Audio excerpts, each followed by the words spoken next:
Здравейте, казвам се Александър Кръстев и съм ментор по програма Стъпки заедно на УНИЦЕФ и Министерството на образованието и науката. Учениците са основна градивна част от училищната култура, която се основава на общоучилищни ценности, правила и последици и на възстановителния подход, за който стана дума в предходните видеа. В училище се учим на ценности. По литература изучаваме ценности. Това, което е ценно за човека в света и в живота. Уважението, семейството, възпитанието също са ценности. Въпросът е, че навън децата остават в един друг свят, в който тези ценности не са на това високо място, на което трябва да бъдат.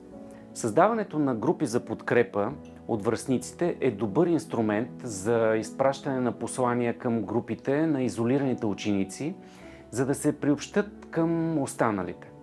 Учениците имат мнение и роля в създаването на сигурната училищна среда с провеждането на кампании, собствени проекти, групи за взаимопомощ. В основата на детското участие е залегнала идеята, че учениците могат да помогнат при създаването на приятелски връзки чрез общи дейности помежду си. Децата имат вродена нужда да допринасят за класа, училището, общността.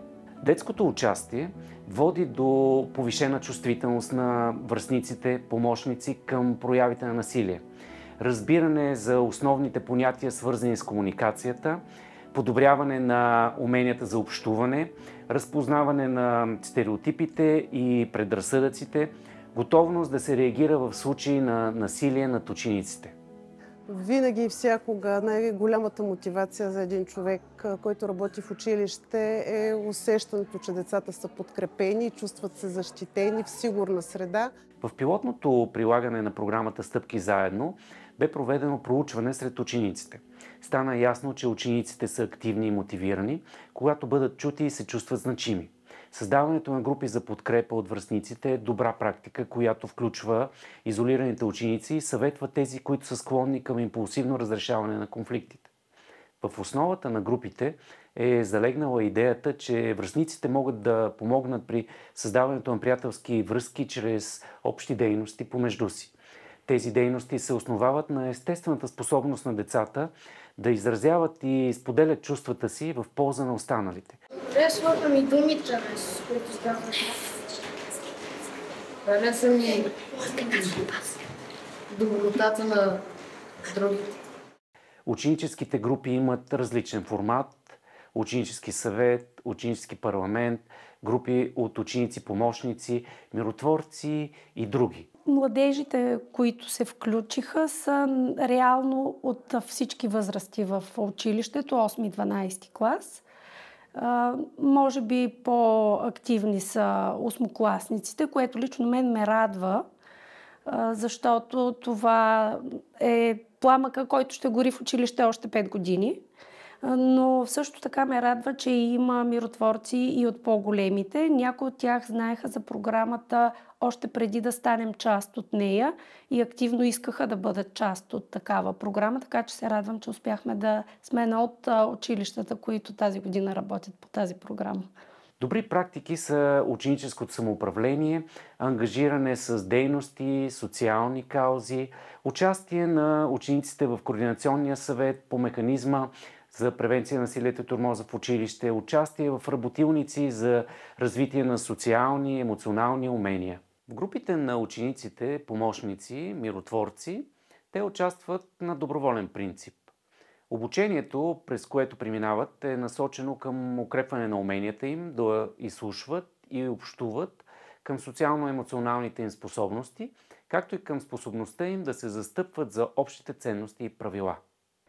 Със сигурност това, което вече започнахме да работим, са темите, свързани с разпознаване на различията, приемане на различията, развитие на емпатия, развитие на емоционалната интелигентност, защото това според мен е най-трудното за постигане дори и за възрастен. И със сигурност чувството на отговорност, което те да припознаят за свое. Групите за подкрепа от връстници сами решават кои дейности да изпълняват според своите предпочитания и възможности. Важно е да се гарантира, че помощниците връстници, които оказват подкрепа на тормозещите и тормозени съученици, не прекрачват границите си и не поемат повече от необходимата отговорност. Затова трябва да се ангажира психолог или друг учител, който да ги насочва, да проследява работата им и да ги съветва през цялата учебна година. Когато има един проблем, за него трябва да се говори, за да се тръгне по пътя към решаването му, а не нещата да се задълбочават. Според мен мисията на програма Миротворци е именно там, в самата превенция.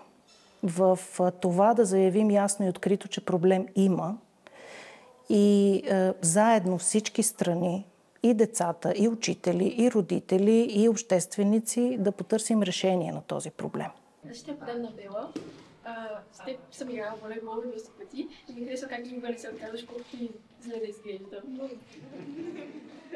Помощниците връстници могат да станат защитници на по-малките ученици, да придружават уязвимите деца от и до училище, да работят заедно с училищния психолог, да се научат да разпознават и приобщават нови изолирани ученици, които са в опасност, да оказват подкрепа на деца склонни към насилие, да убедят страничните наблюдатели да не подкрепят извършителите на насилие.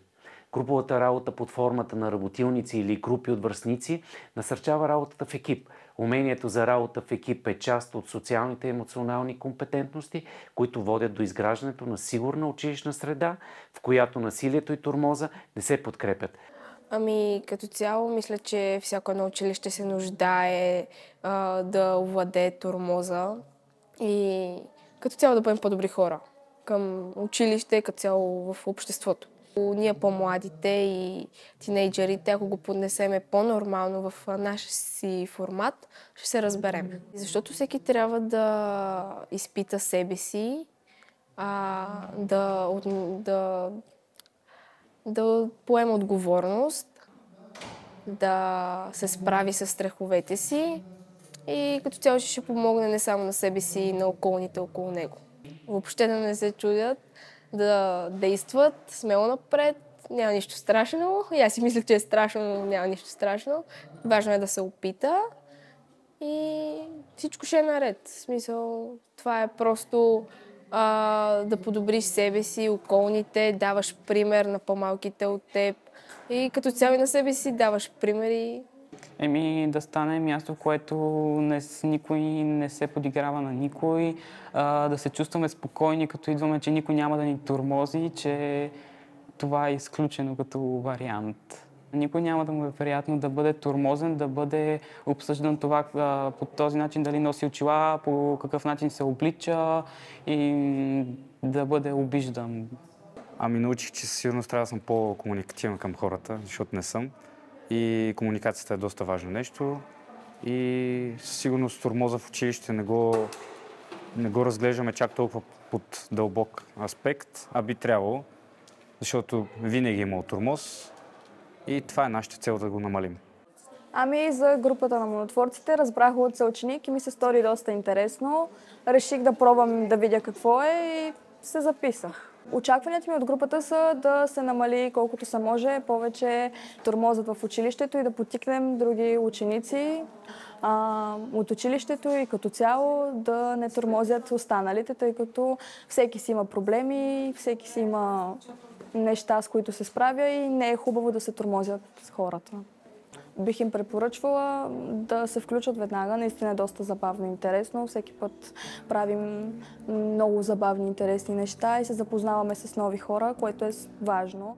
Работата в екип създава подкрепяща среда в клас и учи децата на уважение и приемане на различното мнение, емпатия, умения за разпознаване на собствените и чуждите чувства и емоции.